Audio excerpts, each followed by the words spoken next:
I never meant to love someone else's child. But the day that small boy pointed at me in court and called me mommy, every truth I'd hidden came undone. His real mother's sob echoed in the room, and the judge froze, waiting for me to speak. Tell me, if love chooses its own blood, what would you have done? Comment below. I want to know what your heart says. I never planned to love anyone's child but my own, especially not while counting bus fares and coins and hiding past due notices under the sugar jar. Yet every morning I ironed my one good blouse on a towel spread over my kitchen table, prayed the steam would lift not just the wrinkles but the worry from my chest, and set out for the big white house on the hill.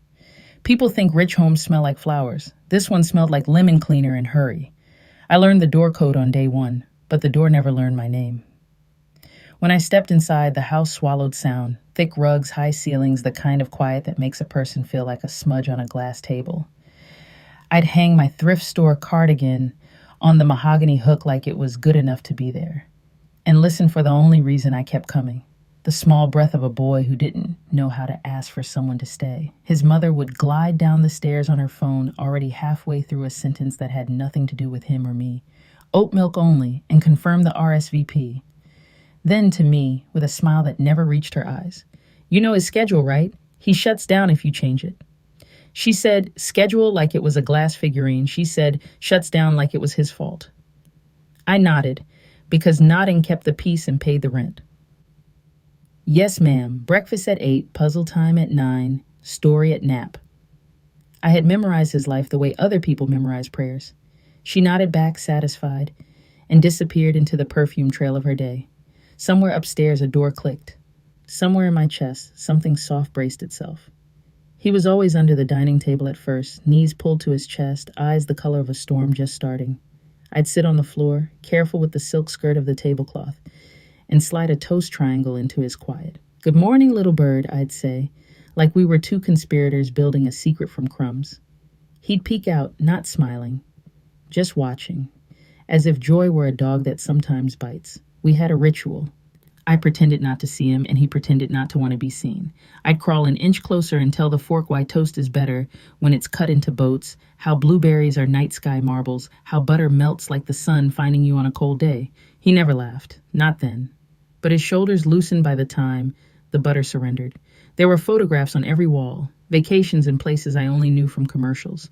A mother in a white dress, a father in sunglasses, a boy in the background like a shadow that the camera almost forgot.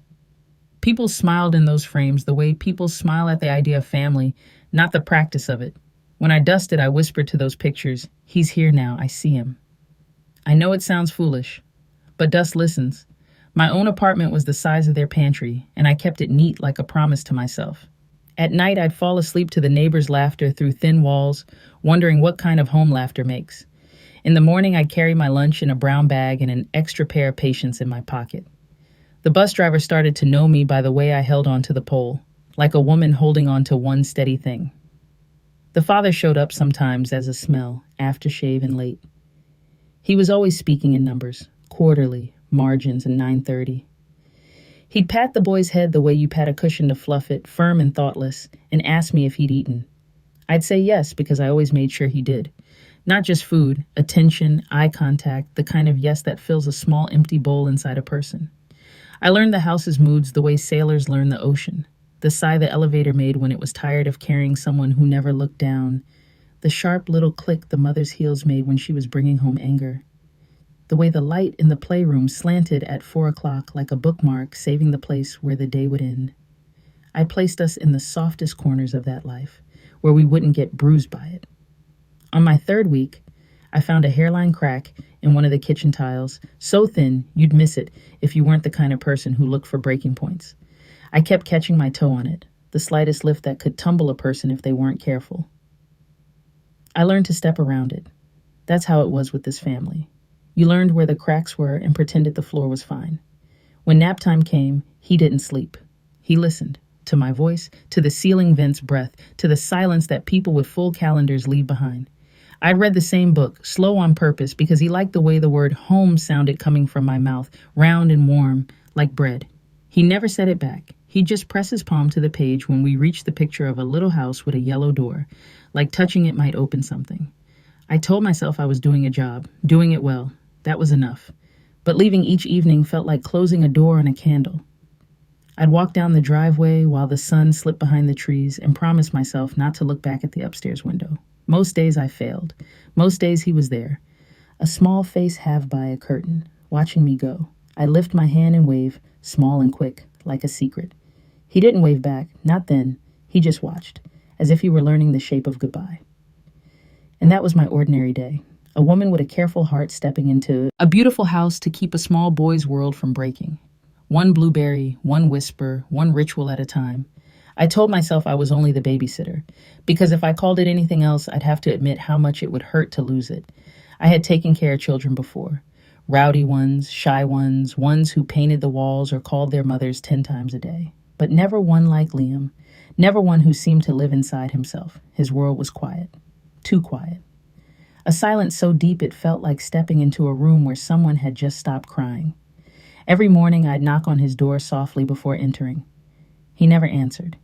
He'd be sitting by the window, watching cars pass through the iron gate outside. I'd say, "Good morning, sweetheart," and set his clothes on the chair. He wouldn't move until I left.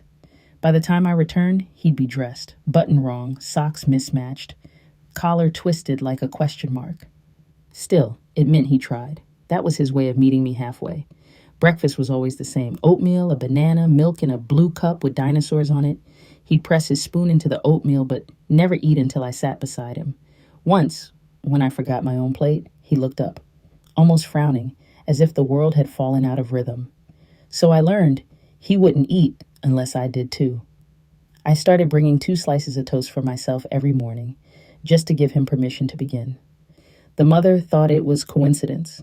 She never saw how he watched me take the first bite before lifting his spoon. She never noticed the tiny sigh that escaped him when I said, "Good job, little one." Those were victories too small for her eyes. He didn't play the way other children did. He built towers only to knock them down over and over, as though destruction was the only ending he knew. When I asked him what he was building, he never answered, but sometimes I'd catch him whispering, not words, just humming under his breath, like he was talking to something the rest of us couldn't see. I found out later from the housekeeper that he'd had a nanny before me. She left suddenly. No one knew why. After she was gone, the boy stopped talking altogether. The mother called it a phase. The father didn't call it anything. And I called it heartbreak, though no one asked my opinion. One afternoon, the mother forgot her laptop at home and came rushing back midday. I was on the carpet, building a block tower beside Liam. He wasn't building this time. He was watching me. I placed one block, wait, then another. When it finally wobbled at the top, I said dramatically, "Careful. One more and the sky will fall." And for a split second, one precious breath, he smiled. It was small, shy, like a sunbeam sneaking through curtains. I swear the room felt warmer. Then the front door slammed, and she appeared, heels clicking like judgment. "What are you doing on the floor?" she snapped, eyeing my worn jeans. Her voice made him flinch. He crawled under the coffee table again, eyes wide and wet. I rose quickly. "We were just playing, ma'am," she sighed. "He needs structure, not play. You're not his friend, you're his babysitter." Her words landed like glass breaking inside my chest. She snatched her laptop and left as quickly as she came, perfume filling the silence she left behind. When I crouched down to look under the table, he was curled up tight, hands pressed over his ears. "It's okay," I whispered. "She's gone." He didn't move, so I sat on the floor beside him, cross-legged, and began to hum again. The same tune from the radio. A slow, steady rhythm that told him he wasn't alone. After a while, his fingers relaxed. Then a small hand reached out from under the table, palm up, waiting. I placed my hand over his. No words, no smiles, just warmth. And for that moment, the silence didn't feel so heavy. Days turned into weeks, and I began to learn his language. The way his eyes followed me meant stay. The tiny furrow in his brow meant don't go yet. When he pressed a crayon into my palm, it meant draw with me. He spoke without speaking, and I listened without asking. The mother never noticed the small changes, the way he started humming at lunch, the way he stood a little taller when I said his name. But I noticed. I noticed everything. I noticed how he would wait by the window 5 minutes before I arrived, watching the gate like a soldier on guard, how he'd run to the kitchen when he heard my footsteps in the hall, how once when I spilled milk, he giggled, his first real sound of joy, And I almost cried right there on the tile floor. But love, even the quiet kind, has a price. And I was beginning to feel it, the ache of caring too much for someone who didn't belong to me. I'd lie awake at night thinking about him, replaying the way his eyes softened when I said, "Good night, my brave boy." I'd whisper it into the dark, even when I was alone, because the words had nowhere else to go. I told myself not to get attached. I told myself I was only filling in the cracks. But every time he reached for my hand, it felt less like a job and more like fate asking me to stay. One day, the mother asked if I could stay late because she had an event. I agreed, even though the last bus home would be gone by the time I finished. That night, the house felt heavier than usual. Liam sat in his pajamas on the couch, waiting. He had drawn something again, a house with two stick figures, a woman and a child. Underneath it, a single word in uneven letters, home. He looked up at me, proud. I smiled through the sting in my eyes. "Is that us?" I asked softly. He nodded once, very slowly. That was the first time I saw hope in his face.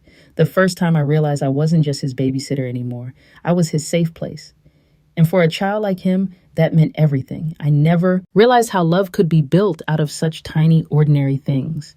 Toast crusts, bedtime stories, crayons worn down to stubs. Yet that's what our days became. A collection of little rescues. Every morning I arrived to find him by the window again. Only now, when he saw me, he didn't hide. He'd stay still for a heartbeat, then shuffle away from the curtain as if granting permission for sunlight to enter. That was how I knew we were beginning.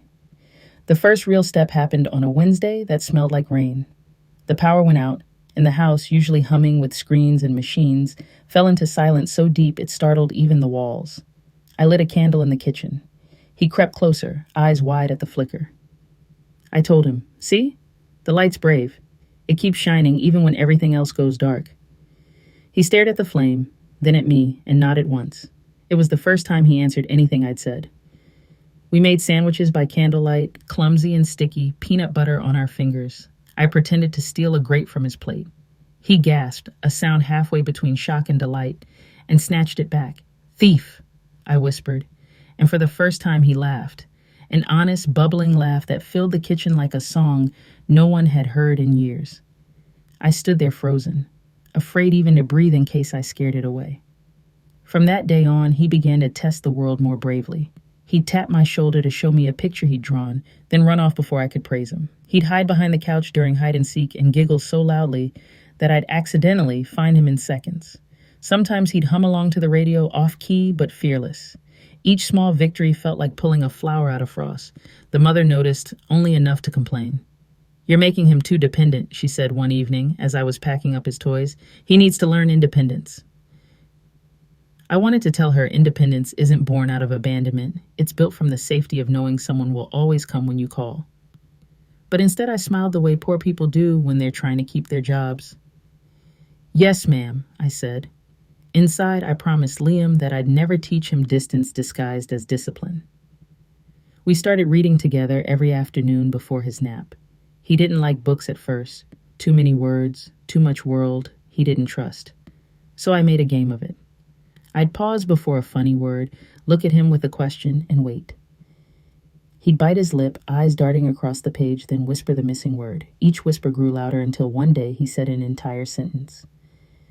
His voice cracked like a new violin string, sweet and shaky. I almost cried, but I just smiled and said, "Beautiful." That night, after his parents came home and I was walking to the bus stop, I realized my cheeks hurt from smiling. I hadn't felt that ache in years. One Saturday, they asked me to stay for the weekend while they traveled. 2 full days, just me and Liam. It felt like stepping into a version of life that belonged only to us. We baked cookies, he spilled flour everywhere, his giggle echoing in the kitchen. I dabbed a little on his nose. He looked cross-eyed trying to see it, then burst into laughter again, the smell of vanilla and sugar wrapped around us like something holy. That night, he refused to sleep in his bed. He tiptoed into the guest room where I stayed and stood there holding his teddy bear, eyes wide and shy.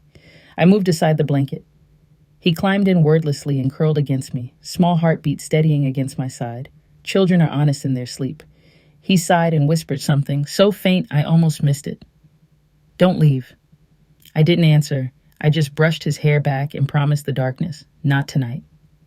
By the end of that weekend, the house felt different. He greeted me at breakfast with a shy grin, handed me a cookie, and said, "For you." 2 words, just 2, but they wrapped around my heart like a ribbon I couldn't untie. When his parents returned, the mother barely looked at him. She was too busy showing me photos from her trip, her wine glass, her hotel view, her new dress. She didn't notice the cookie crumbs in his hand, the way he stood a little taller beside me. When she finally said, "Go to your room, sweetheart," he hesitated, glancing at me first for permission. I nodded gently, and he obeyed. But I saw it, the invisible thread stretched between us. That night, as I walked home, I thought about how love sometimes sneaks in through the smallest doors.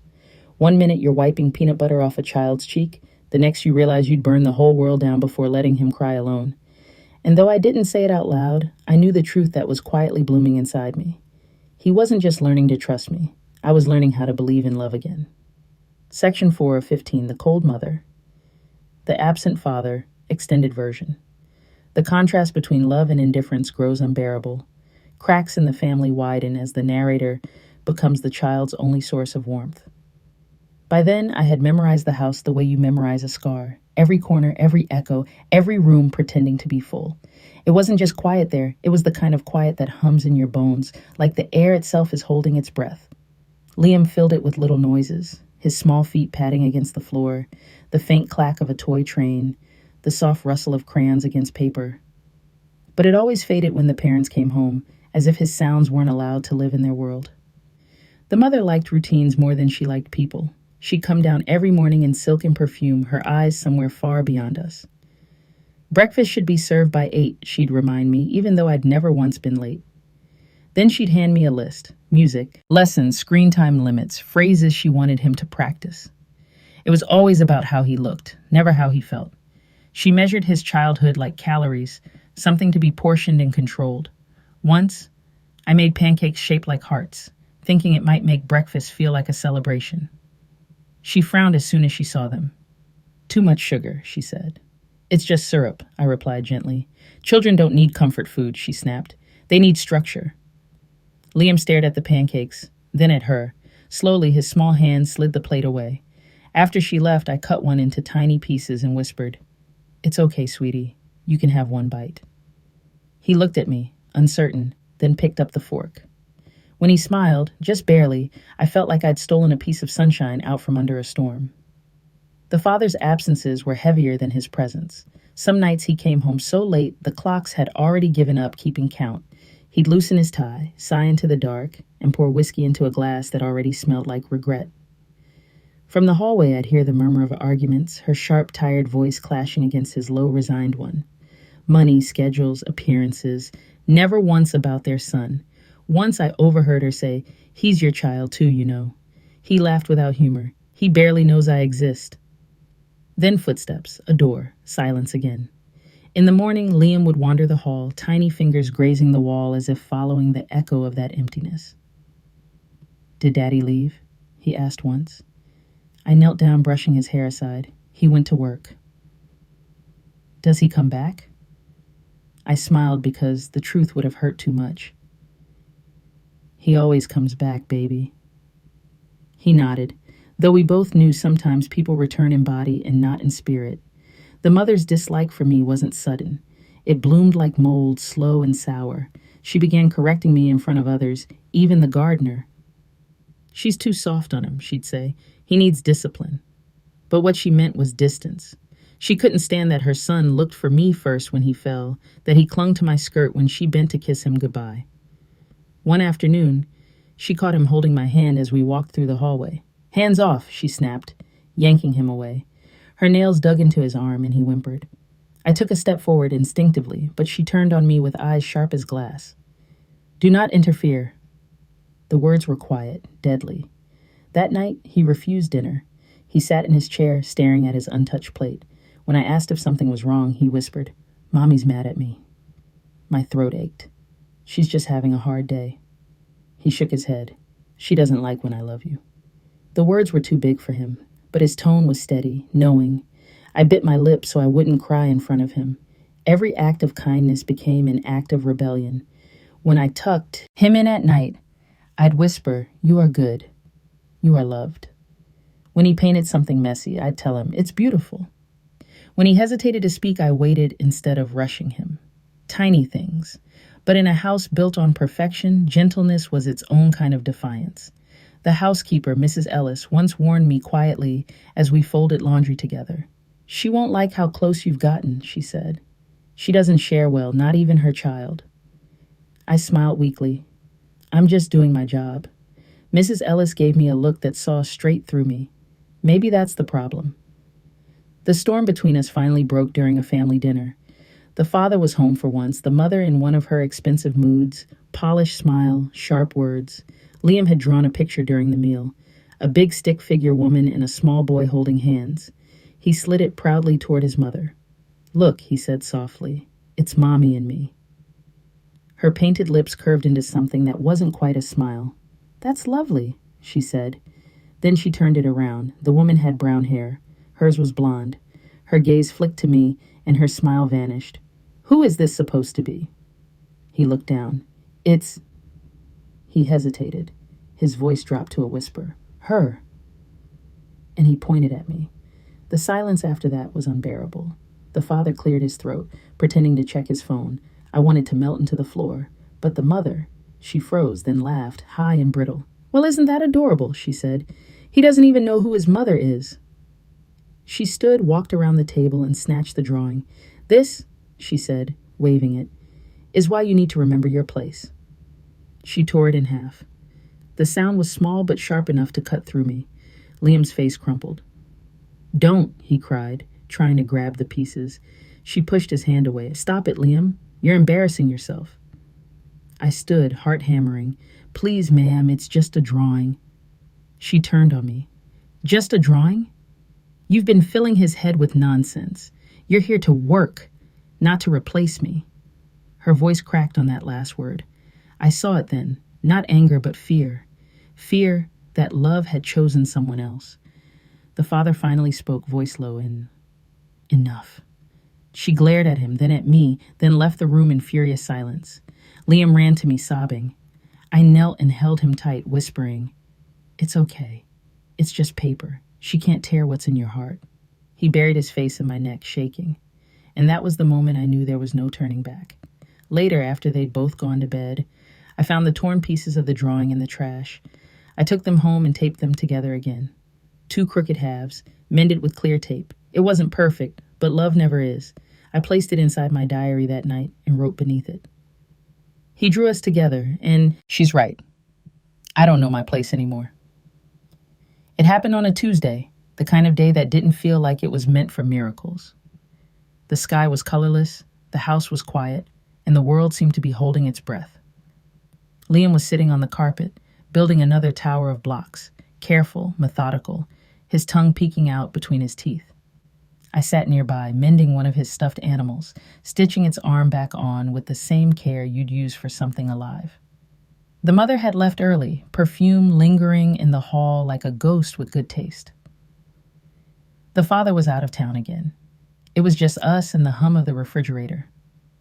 "Look at you," I said softly. "You've gotten so good at that." He didn't look up. I leaned closer. "What color is this one?" I asked, pointing to a red block.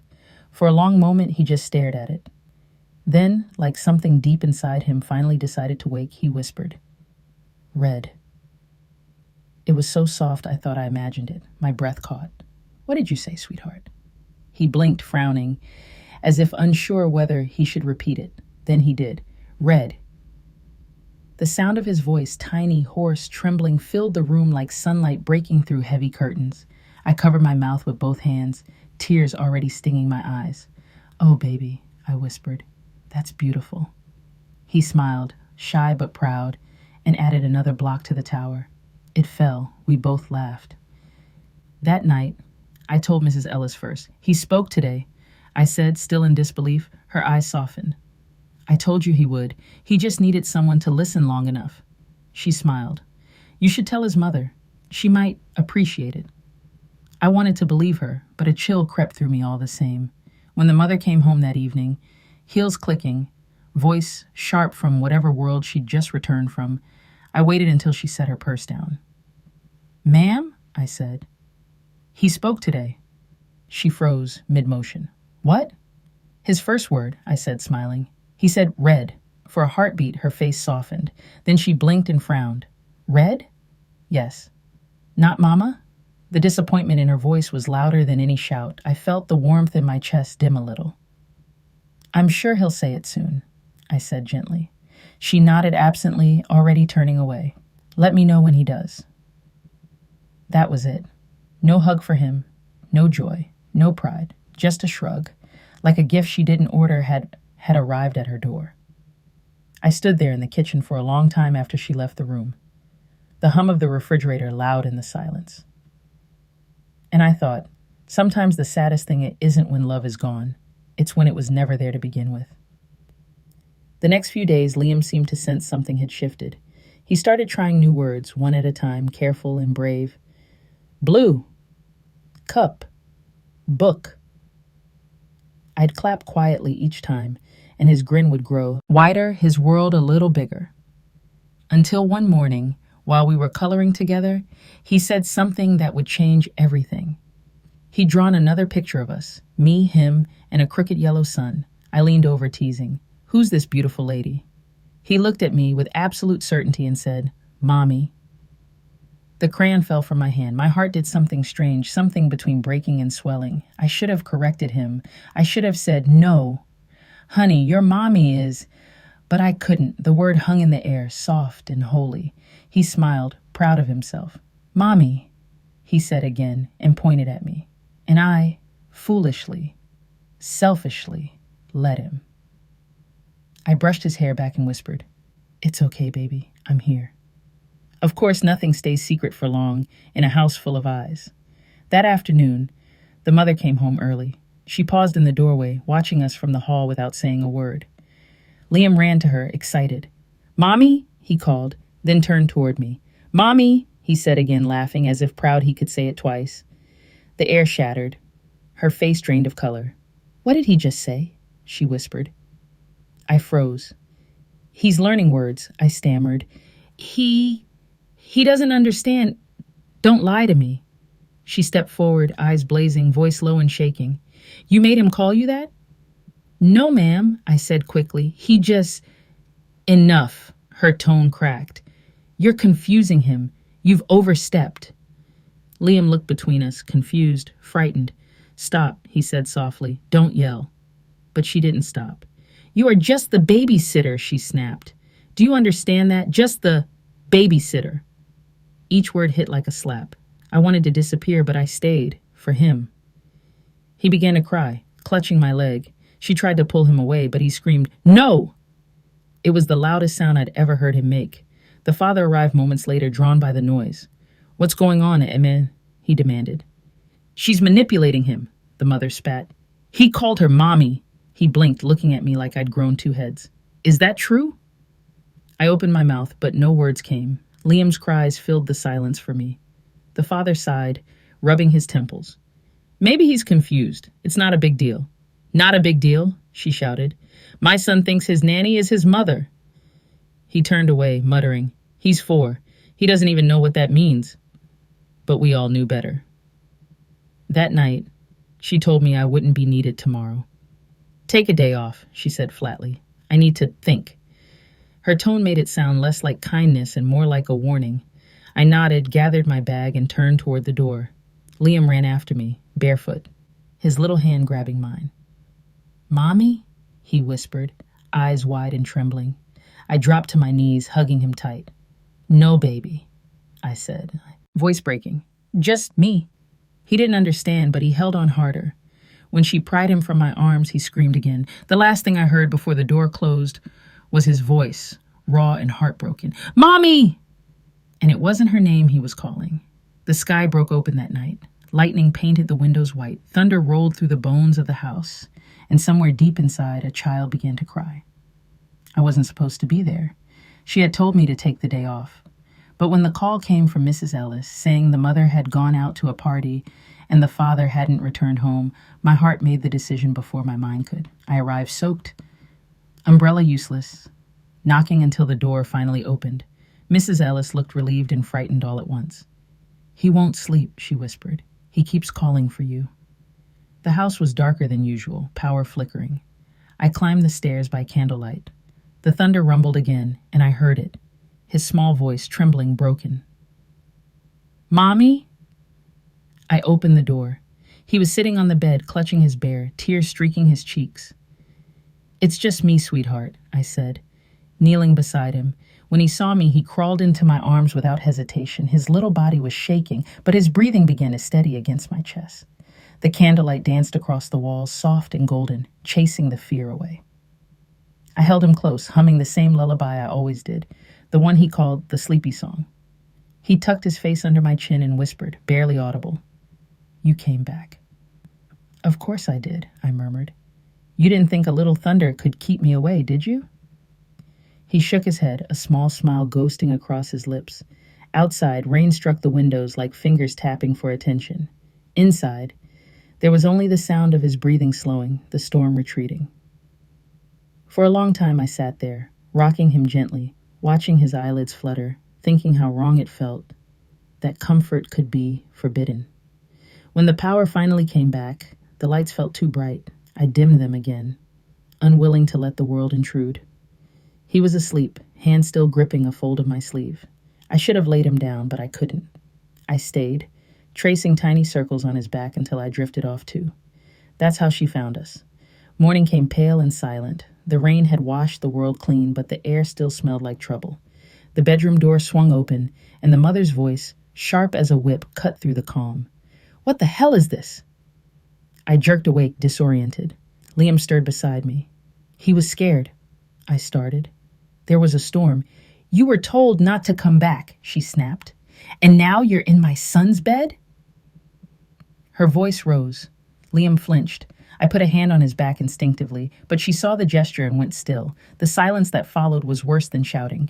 "Get out," she said finally, voice low, trembling not from anger but something raw. "Get out of this house, right now." "Please," I whispered. "I didn't mean—" "Go!" Liam cried out, clutching me, but she pulled him away. His little hands reached for me as she held him back, and I will never forget the sound he made. Not a scream, not a word, but something between the two, something only grief can shape. I left without my umbrella, without my shoes, without breath. The storm outside had quieted, but inside me, it was just beginning.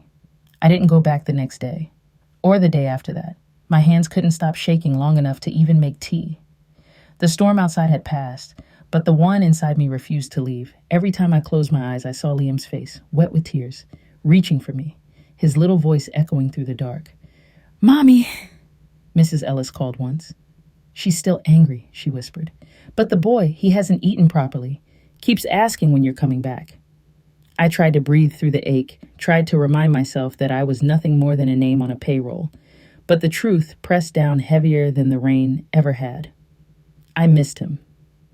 Not like a sitter misses her charge, but like a mother misses the piece of her heart that learned to walk without her. 2 days later, the inevitable came, a message clipped and cold. "We will no longer require your services. Please return the spare key and any personal items. No signature, no goodbye." I packed my bag slowly, folding my uniform as if tucking away a part of myself. The little crayon drawing he'd made, the one with the sun and our crooked smiles, stayed on my table. I couldn't bring myself to throw it away. The next week crawled by. I watched the phone like a starving thing waiting for scraps. Then one morning, a car pulled up outside my building, a black sedan I recognized too well. The mother stepped out, immaculate as ever, though her eyes looked hollow. She didn't knock. She just waited until I opened the door. "We need to talk," she said. Her voice was brittle, like glass about to break. I stood aside, silent, letting her in. She didn't sit. She walked straight to the window, crossing her arms. "He won't stop crying," she said quietly. "He won't eat, won't sleep, keeps calling for you." My heart stuttered. "Then let me see him." Her eyes snapped to mine. "Absolutely not." "Then why are you here?" I asked softly. Her mouth trembled, but she forced the words out. "Because this has to stop. You've confused him. You made him believe you were his mother." I shook my head. "I never told him that. I only won't." "You only what?" she hissed. Loved him? As if he were your own? The room went still. Neither of us spoke for a long moment. The truth hung there, naked and trembling. Finally, she said, "You are just the babysitter." Her words cracked through me like a whip. "Maybe," I said, voice shaking. "But when he called me mommy, where were you?" Her eyes widened as if I'd slapped her. "Get out," she whispered. Then louder, "Get out!" "This is my home," I said quietly. "You came to me." For a heartbeat, she looked lost, then furious again. "Stay away from us," she spat. "If you try to contact him, I'll make sure you never work with children again." I wanted to scream, to fight, to tell her that love isn't something you can erase with money or threats. But instead, I said nothing. I simply stepped aside and let her leave. When the door closed behind her, I collapsed against it, shaking. My tears didn't fall like rain. They fell like stones. That night, I dreamed of him. We were back in the playroom, sunlight spilling through the curtains. He was laughing, really laughing, and holding a block up to show me. Then the light dimmed, his smile faded, and he whispered, "Don't go." I woke up gasping, hand pressed against my heart as if it could stop the hurt from spilling out. Days turned into weeks. I tried taking other jobs, cleaning, tutoring, but nothing filled the silence he left behind. Every child's laugh sounded like him. Every thunderstorm reminded me of that night. I carried his memory like a wound I couldn't stop touching. One evening, as I was walking home, I saw them. The mother and Liam crossing the street toward a parked car. She held his hand too tightly, dragging him along. He looked thinner, pale, eyes unfocused. When he saw me, he froze. His little mouth opened. "Mommy!" Her head snapped toward him. The sound stopped traffic. People turned to stare. She blanched, mortified, yanking his arm. "Don't you dare call her that again!" He burst into tears. I instinctively took a step forward, hands trembling, but she shoved him into the car and slammed the door. The driver pulled away, taillights blurring in the dusk. I stood there in the rain, heart splitting open. Maybe she could erase my name from her phone, my number from the schedule, but she couldn't erase what he'd called me. Not her, not anyone, not even time. And as thunder rolled far in the distance, I whispered to the empty street, "I'm still here, baby, always." The official letter arrived folded neatly, as if politeness could disguise cruelty. There was no logo, no signature, just plain words stamped with finality. Your employment has been terminated. Compensation for unused leave will be processed within 5 business days. 5 business days, as if grief could be calculated in hours. I sat on my kitchen floor, letter trembling in my hands, surrounded by all the small pieces of a life I wasn't allowed to have anymore. The forgotten dinosaur spoon, the storybook with the creased spine, the tiny sweater he'd once left in my bag by accident. Each one was a ghost of a day that had mattered only to us. The next morning, I woke early out of habit, stood by the bus, stopped as if muscle memory could summon purpose. The air smelled like rain, the same as every morning I used to go to him. My hands clenched around the strap of my bag until my knuckles turned white. I couldn't board the bus. I just stood there watching it pass, watching people rush toward their mornings while mine stayed still. The city moved on without me. Days bled together, soundless and gray. I tried to fill the emptiness with noise, music, television, anything, but everything sounded too loud. Every laugh, every commercial jingle reminded me of him giggling with peanut butter on his chin. At night, I dreamed of the house, the creak of the hallway floor, the smell of his shampoo, the way the light touched his curls when he fell asleep beside me. I'd wake up reaching for him, only to touch cold sheets. Sometimes I'd wander the neighborhood near their street, pretending it was coincidence. I'd buy a coffee and sit on the same bench across from the gate.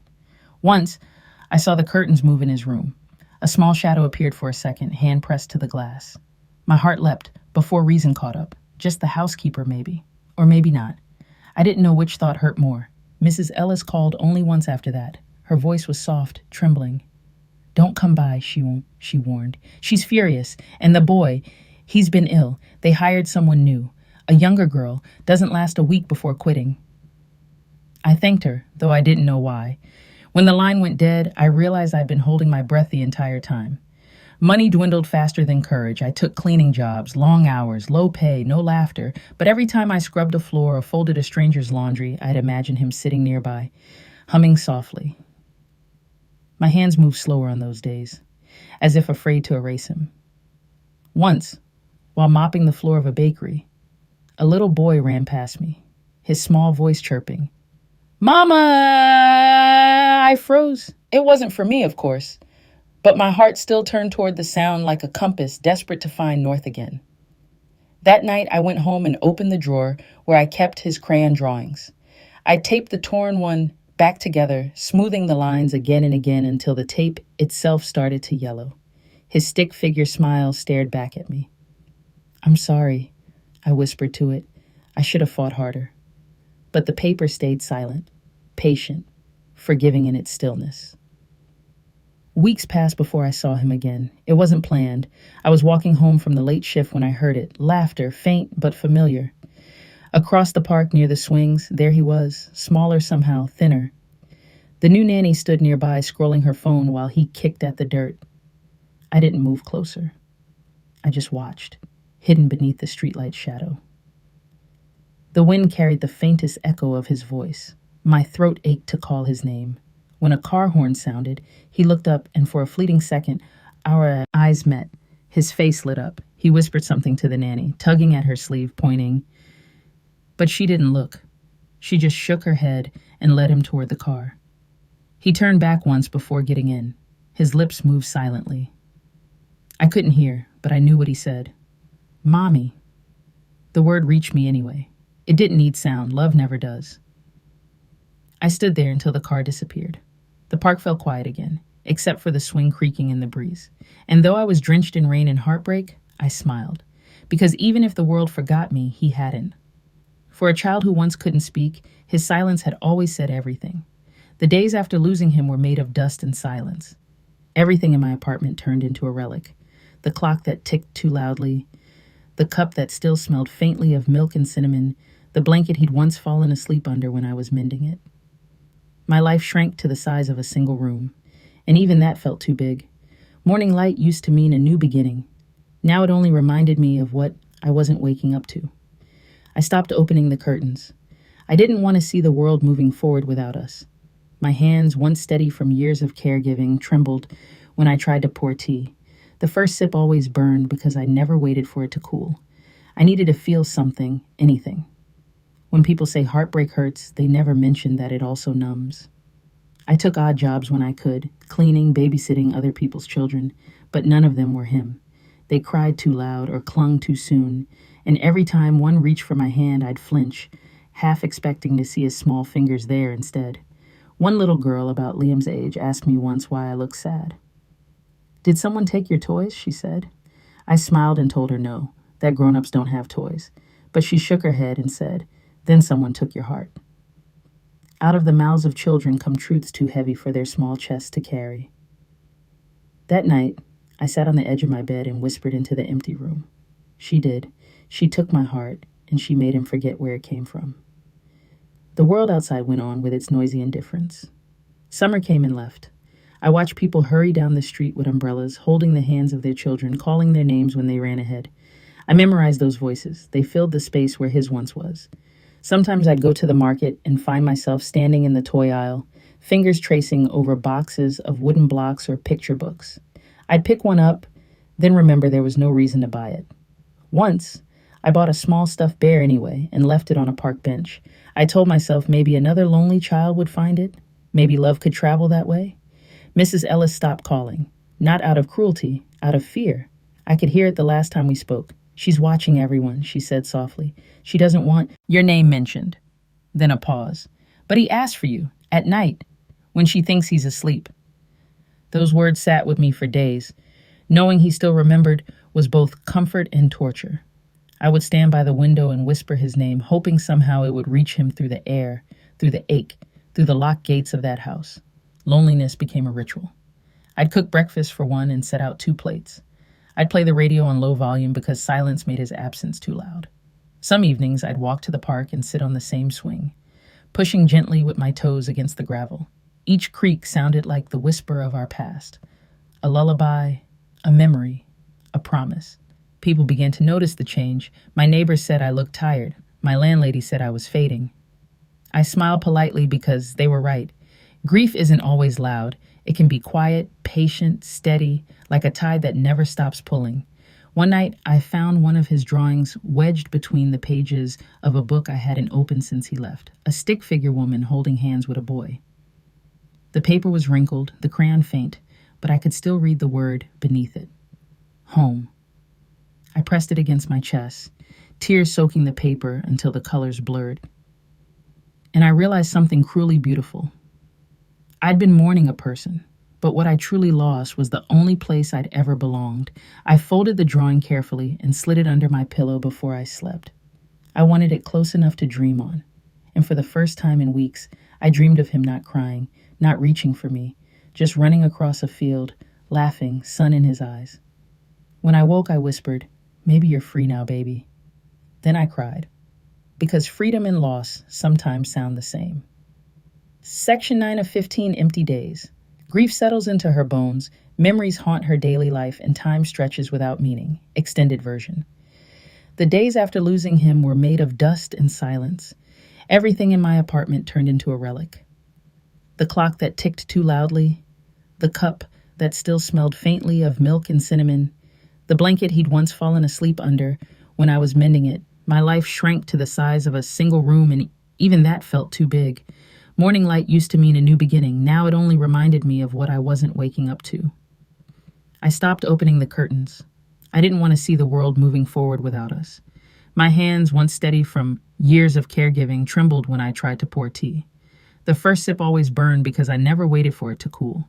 I needed to feel something, anything. When people say heartbreak hurts, they never mention that it also numbs.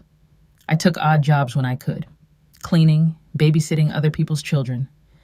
But none of them were him. They cried too loud or clung too soon.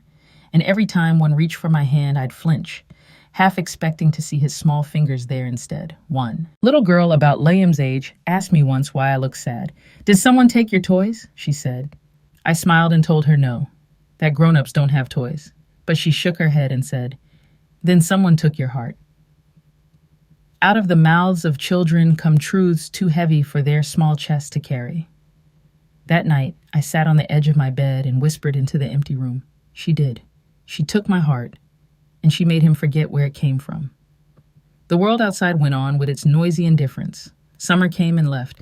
I watched people hurry down the street with umbrellas, holding the hands of their children, calling their names when they ran ahead. I memorized those voices. They filled the space where his once was. Sometimes I go to the market and find myself standing in the toy aisle, fingers tracing over boxes of wooden blocks or picture books. I pick one up, then remember there was no reason to buy it.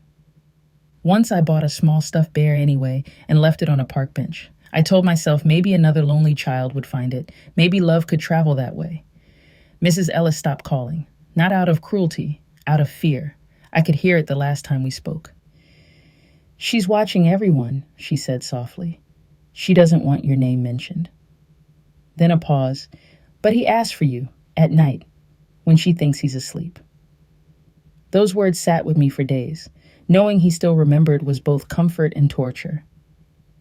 I would stand by the window and whisper his name, hoping somehow it would reach him through the air, through the ache, through the locked gates of that house. Loneliness became a ritual. I'd cook breakfast for one and set out 2 plates. I'd play the radio on low volume because silence made his absence too loud. Some evenings, I'd walk to the park and sit on the same swing, pushing gently with my toes against the gravel. Each creak sounded like the whisper of our past, a lullaby, a memory, a promise. People began to notice the change. My neighbors said I looked tired. My landlady said I was fading. I smiled politely because they were right. Grief isn't always loud.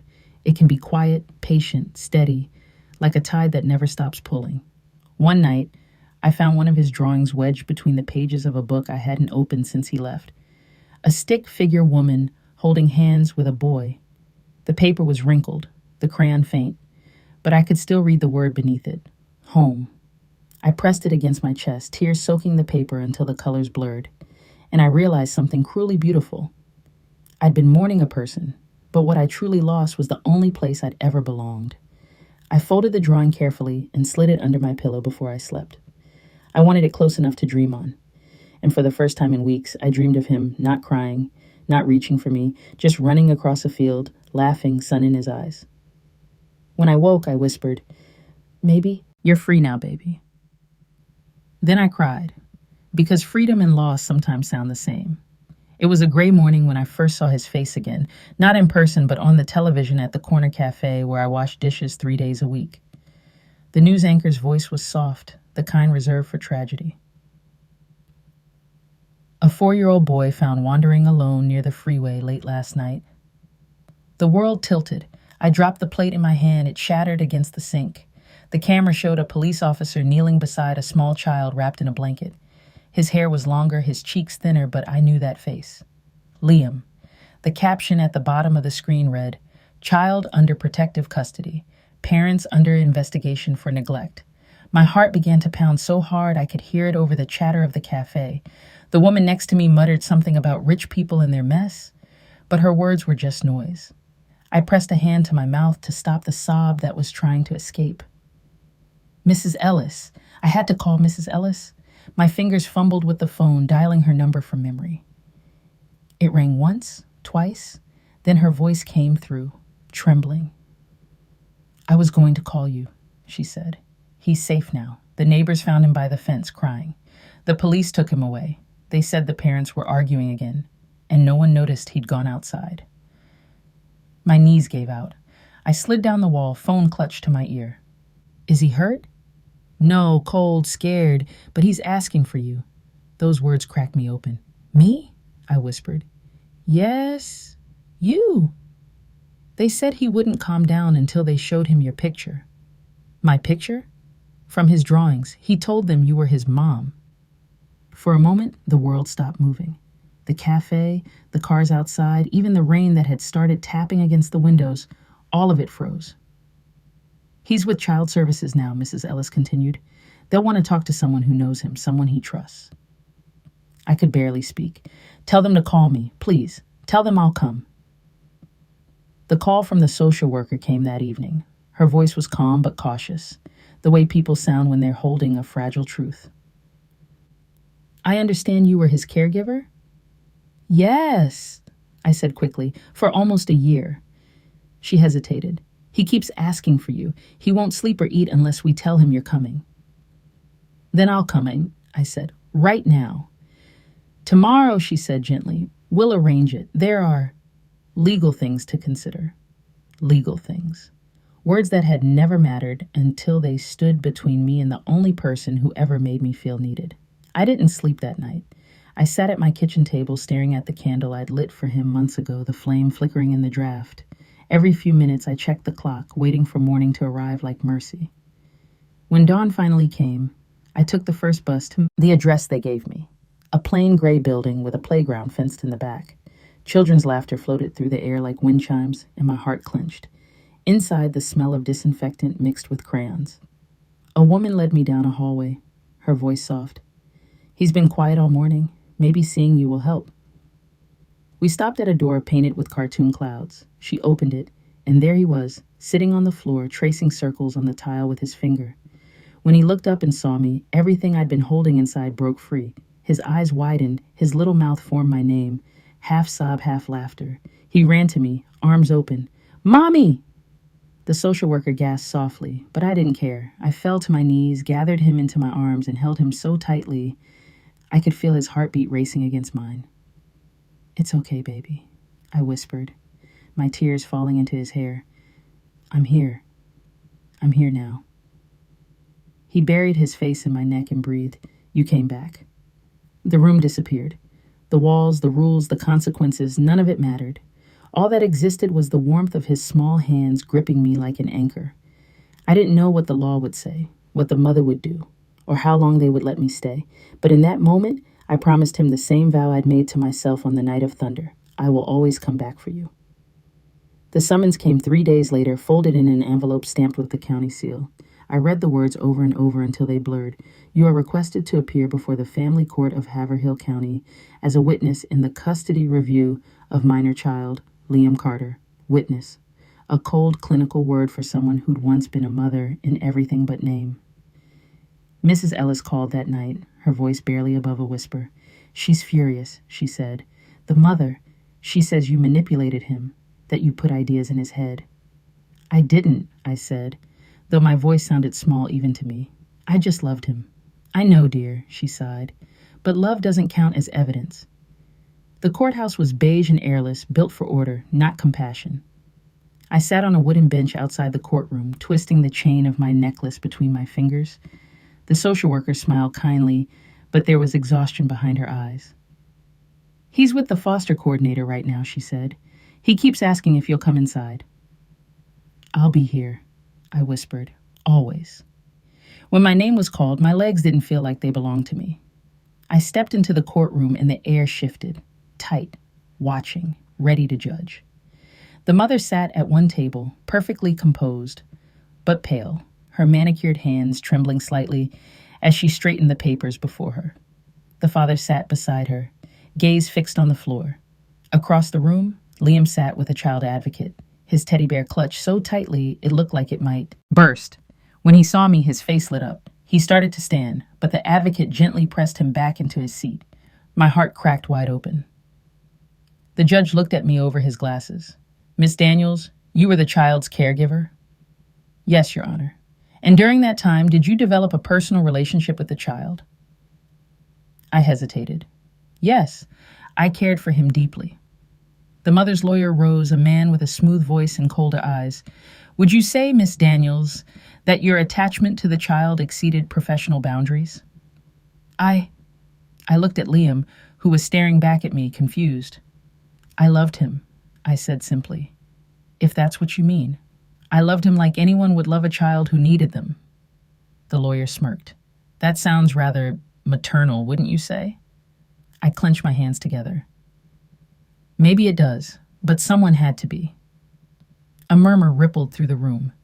The mother's eyes glistened, anger or guilt, I couldn't tell. She overstepped, the lawyer continued. She made him believe she was his mother. Before I could answer, the judge raised a hand. Let's hear from the child. The courtroom fell into an impossible silence. Liam was brought to the stand, small legs dangling from the chair. The advocate whispered something, and he nodded timidly. Do you know why you're here today? The judge asked gently. He nodded again. Because I went outside. The judge smiled faintly. That's right. And we want to make sure you're safe. Can you tell us who you live with? He looked down. Mommy and Daddy fight a lot. A sharp inhale from his mother. The judge's tone softened. Who takes care of you when they're busy? He hesitated. His eyes searched the room until they found mine. You can tell the truth, the judge said kindly. He swallowed hard, then said, Her. He pointed at me. Who is she? The moment stretched thin, fragile as glass. Liam looked at his teddy bear, then at the judge and whispered, My mommy. The word hung in the air like a prayer. The mother made a strangled sound, half sob, half denial. The father rubbed his forehead, defeated. The judge nodded slowly. Thank you, Liam. He turned to the lawyers. I've heard enough for today. The gavel struck once. The sound echoed in my chest like thunder. Outside the courtroom, the social worker touched my arm. You did well, she said. He trusts you, that matters. I wanted to ask, does it matter enough? But I didn't. A few minutes later, they brought him out, his small hand tucked into the advocate's. When he saw me, he broke free and ran to me again, burying his face against my skirt. I knelt, holding him close, feeling the tears spill down my face. It's okay, I whispered. We're going to be okay. He pulled back just enough to look at me. Can we go home now?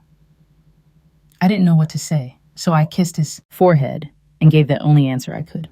Someday, baby, someday soon. The next hearing was scheduled 2 weeks later, but it felt like 2 lifetimes. Every night I replayed his voice in my mind, the way he said my mommy without hesitation, without fear. The words had set the world on fire, and now I was standing in the ashes waiting for what would come next. When the day finally arrived, the courthouse steps felt steeper than before. Reporters had gathered this time, whispers of scandal circling like flies. The story of the wealthy couple and their mute son who'd called the babysitter mommy had become public gossip. Headlines spoke of inappropriate attachment, neglect, and a battle for a boy's heart. I didn't read them. I already knew how cruel curiosity could be. Inside, the courtroom buzzed with quiet chaos. The mother sat rigid, her jaw set, her pearl earrings trembling against her neck every time she swallowed. The father looked older, slumped in his seat, as though the truth had finally begun to weigh on him. Their lawyer whispered rapidly, rehearsing damage control. I sat alone, my palms sweating, my heart pacing to the rhythm of the ticking clock above the judge's bench. The social worker leaned over to whisper, "Stay calm, just tell the truth." The truth, as if truth had ever saved anyone like me. The judge entered, gavel striking once. This court reconvenes for review of minor Liam Carter's custody. His voice filled the room like the first rumble of thunder before a storm. The mother's lawyer stood first, confident. Your Honor, the child's confusion is understandable, but we maintain that Miss Daniels, while perhaps well-intentioned, overstepped professional boundaries and caused emotional distress. The parents acknowledge prior domestic disagreements but deny any abuse or neglect. He paused, glancing at me, then at the mother. My client loves her son deeply. She simply lost control of a household under stress. The mother nodded, eyes shining as if on cue. I only wanted what's best for him, she said softly. I didn't know how to reach him, but I never stopped loving him. The judge scribbled something. And the father? The man hesitated. I worked too much. I thought providing was enough. I was wrong. His voice cracked. I didn't see how lonely he'd become. The lawyer gestured toward me. We asked that Miss Daniels' involvement cease to allow the family to heal privately. When it was my turn, I rose slowly. My knees trembled. Your Honor, I began, I never meant to take anything from them. I only gave what was missing. The mother's lawyer cut in. You were paid to care for him, nothing more. I looked him straight in the eye, and yet I was the only one who did. A murmur swept through the room. The judge tapped his pen for silence. Continue, Miss Daniels. I swallowed hard. When I met him, he didn't speak. He barely smiled. He was afraid of thunder, of footsteps, of silence. I stayed because I couldn't bear to see a child treated like an inconvenience. He called me Mommy, not because I told him to, but because he needed someone to call that name. Because love filled the space where it had been missing. The mother's face went pale, trembling as if my words were a mirror she couldn't look away from. You think I didn't love him? She snapped suddenly. You think I didn't try? I took a breath. I think you tried to love him your way, perfectly, efficiently. But children don't want perfect, they want presence. Her lips parted, but no words came. The judge turned to the social worker. What is the department's recommendation? The woman rose, clutching her file. After interviews with the family and review of the case, we recommend temporary guardianship to Miss Daniels while the parents complete counseling and parenting evaluations. Gasps filled the room. The mother's chair scraped against the floor as she stood, shaking her head violently. No, no, you can't just take him from me. Order, the judge commanded. Sit down. The father reached for her hand, but she pulled away. He's mine, she cried. He's my son. Liam, seated beside the advocate, flinched at her voice. His small fingers clutched his teddy bear tighter. Then quietly, he whispered, I just want Mommy. The judge leaned forward. Which one, Liam? He hesitated, eyes flicking between us. Then he pointed to me again. The room fell silent. The mother sank back into her chair, sobbing into her hands. The father lowered his head. The judge cleared his throat, voice gentler now. The court recognizes the emotional bond between the child and Miss Daniels. Effective immediately, she will have temporary guardianship pending further review. The gavel struck twice this time. The sound was final, unmistakable. The social worker smiled faintly through tears. You did it, she whispered. But I couldn't celebrate. I was shaking, hollow. As I stepped toward Liam, he leapt into my arms, wrapping himself around my neck. We can go home now? He asked again, hopeful, innocent, certain. I pressed my cheek to his hair and nodded, tears falling freely. Yes, baby, we can go home. The mother watched us leave, her eyes red, but no longer furious, just empty. And for the first time, I saw her not as an enemy, but as another woman who'd lost something irreplaceable. Outside, the sun broke through the clouds, washing the courthouse steps in gold. He squeezed my hand, giggling as we stepped into the light. Home wasn't a house, I realized. Home was the small hand holding mine. Home was the word that had saved us both. When the gavel fell, it sounded like the end of a war, but no one won. Not really. Liam and I walked out of that courtroom hand in hand, surrounded by strangers who whispered our story like it was a headline, not a heartbeat.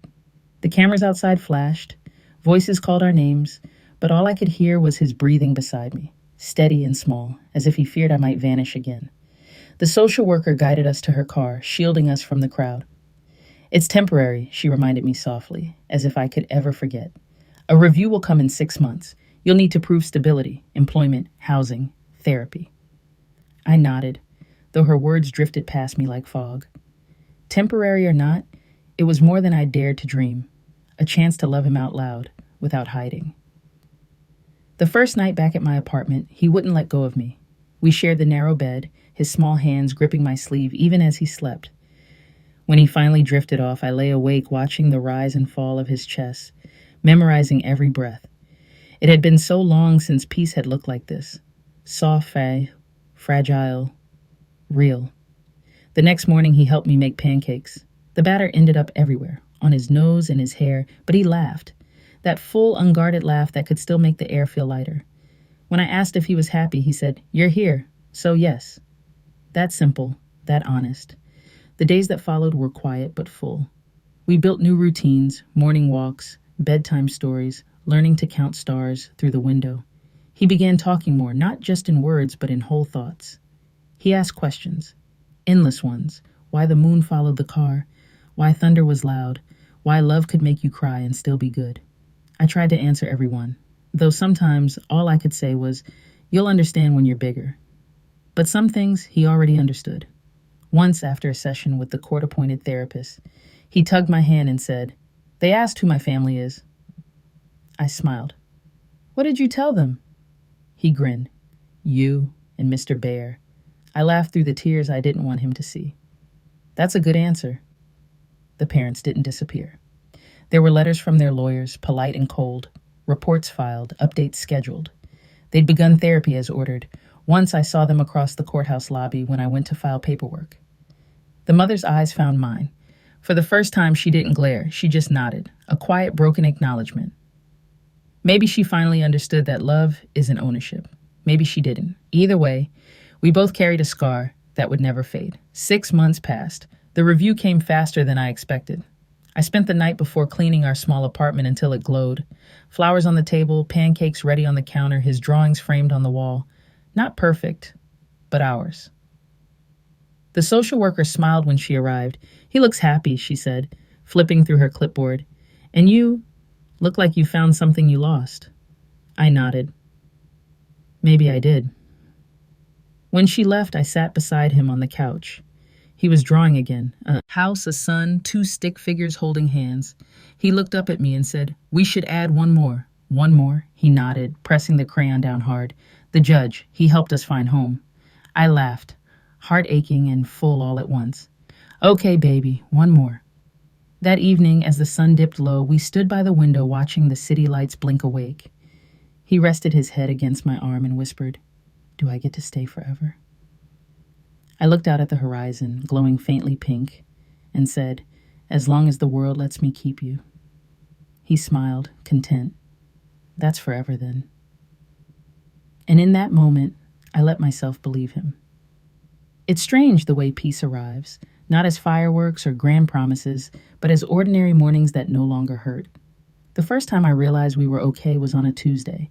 The toaster burned the bread, the milk ran out, and the neighbor's dog wouldn't stop barking. Yet Liam sat at the table humming, drawing on a napkin, and I found myself laughing instead of sighing. That's what healing sounds like, laughter where silence used to live. We moved into a new apartment 3 months after the review, a small place on the 2nd floor with peeling paint and a view of the playground across the street. The landlord apologized for the creaky floors, but I told him I liked them. They made the place sound alive. Liam helped unpack boxes, asking endless questions about every item I pulled out. "Is this ours?" he'd say, holding up a pot or a blanket or a book, as though ownership was still a wonder to him. "Yes," I'd tell him, "everything here is ours now." The word ours became sacred. We painted the walls together, soft yellow for his room, pale blue for the kitchen. He drew suns and stick figures on an old newspaper spread under the paint cans. Each brushstroke felt like reclaiming something the world had tried to take. That night, when I tucked him in, he whispered, "It smells like happy." I kissed his forehead and said, "That's what home smells like." Days fell into rhythm. School drop-offs, lunch boxes, library trips, late-night story time. We made mistakes, learned, and laughed our way through them. He started calling me Mom without hesitation, not the uncertain whisper of before, but with confidence, like it had always been mine. Every morning before leaving for school, he'd hug me and say, "Bye, Mom," loud enough for the neighbors to hear, and every time my heart ached in the best way. The teacher said he was thriving, talkative, curious, gentle with others. They didn't know the story behind his quiet strength, and I didn't tell them. Some stories belong to the people who live them, not the ones who ask. Sometimes, late at night, he'd crawl into my bed during thunderstorms. "Do you still hate thunder?" I'd ask. He'd nod, eyes wide. "But I'm not scared anymore, because you're here." I'd wrap him close, whispering, "Always." And when the thunder rolled, it no longer sounded like a threat. It sounded like a lullaby that reminded us both how far we'd come. Mrs. Ellis visited one afternoon, her hair grayer, her eyes softer. She brought cookies and stories. "You two look like you belong to the same heartbeat," she said, smiling. I told her we were doing fine, and she nodded. "You saved him." I shook my head. "He saved me first." Occasionally, letters arrived from the mother, short notes written in a shaky hand. The first simply said, "Thank you for loving him." The second, months later, "He deserves to be happy. Please make sure he remembers I tried." I never knew if I should respond. I read them to Liam once, in the gentlest way possible, and he listened quietly. Then he said, "She's still my mommy too, right?" "Yes," I said. "In her way, she always will be." He thought for a moment. "Then I'm lucky. I got two moms." I smiled through my tears. "Yes, baby, you do." We planted flowers on the balcony that spring. He chose marigolds because, he said, they looked like the sun. I taught him how to water them carefully, not too much, not too little. "They grow best when you give them time," I told him. He grinned, dirt on his cheeks. "Like me?" Exactly like him. The flowers bloomed wildly by summer. Our balcony became a jungle of yellow and green, alive and bright. Every morning he'd race outside to check if new buds had opened. I'd sip my coffee and watch him from the doorway, heart full, finally quiet. Home wasn't perfect. Some days were heavy with worry, others messy with laughter. But it was real, built from gentleness, mended by faith, rooted in love. Sometimes I still woke up before dawn, afraid the dream would vanish. I'd walk into his room just to see him sleeping, hair messy, mouth open, safe. Then I'd whisper the same words I said that night of thunder. "You'll never cry alone again." And he never did. Years have passed since that stormy night when everything changed. Seasons melted into one another, and what once felt like survival slowly became life. Ordinary, flawed, beautiful life. Liam is taller now. He runs faster, talks louder, laughs easier. His shoes scatter by the door. His school books pile up on the table, and sometimes he argues just to test his independence. Every stage of his growing up feels like watching sunlight move across the wall. Always changing, always leaving me in awe. He still calls me Mom. Sometimes in frustration, sometimes in love, but always with certainty. That word has grown roots between us. It's no longer borrowed, it's ours. I keep every one of his drawings in a box under my bed. The earliest ones are shaky, crayon bleeding across paper. The newer ones have more detail. Houses with open windows, trees full of color, people holding hands. Once he drew a picture of two women standing beside him, smiling under a blue sky. When I asked who they were, he said, "My moms."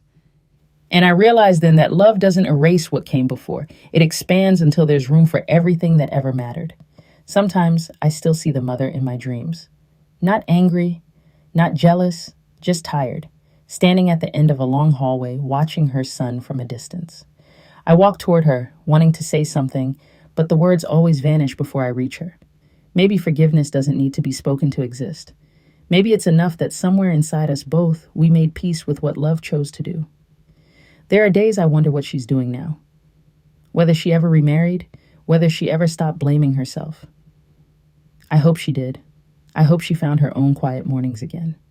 Because we've all suffered enough storms to know that peace is the rarest miracle of all.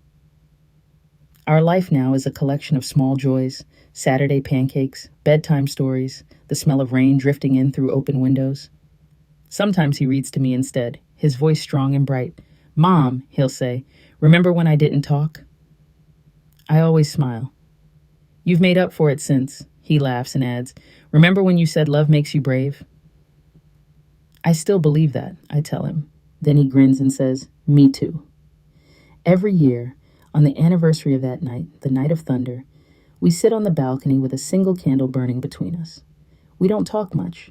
We just listen to the rain if it comes, to the distant hum of life beyond our little world. I tell him stories about when he was small, how he used to draw the sun with arms, how he called every bird friend, how he said mommy for the first time and changed my entire life with one word. He always leans his head on my shoulder and says, tell it again. And I do, because some stories aren't meant to end. They're meant to be retold until they become part of who we are. I've learned that motherhood isn't defined by blood or papers or the titles people give you. It's defined by the nights you stay awake to keep a child's nightmares away, by the small hand that reaches for yours even when it's no longer afraid. It's defined by showing up again and again until love feels like safety. Sometimes, when I watch him sleep, I think of the first time I saw him hiding under that table, silent and alone. I remember how I whispered, "Good morning, little bird." He never answered then, but now, every morning, I wake to the sound of his laughter in the kitchen, calling, "Mom, breakfast's burning." It's funny how life circles back, how the echoes of pain can turn into the rhythm of joy. I go to him, every time, the same way I did that first day. And as I wrap my arms around him, I realize that the storm never truly took anything from us. It only washed the world clean enough for love to begin again. So when people ask me who I am, I smile and say, just the babysitter. Then I look at him, my son, my heart, my miracle, and whisper to myself, but in his world, I am mom.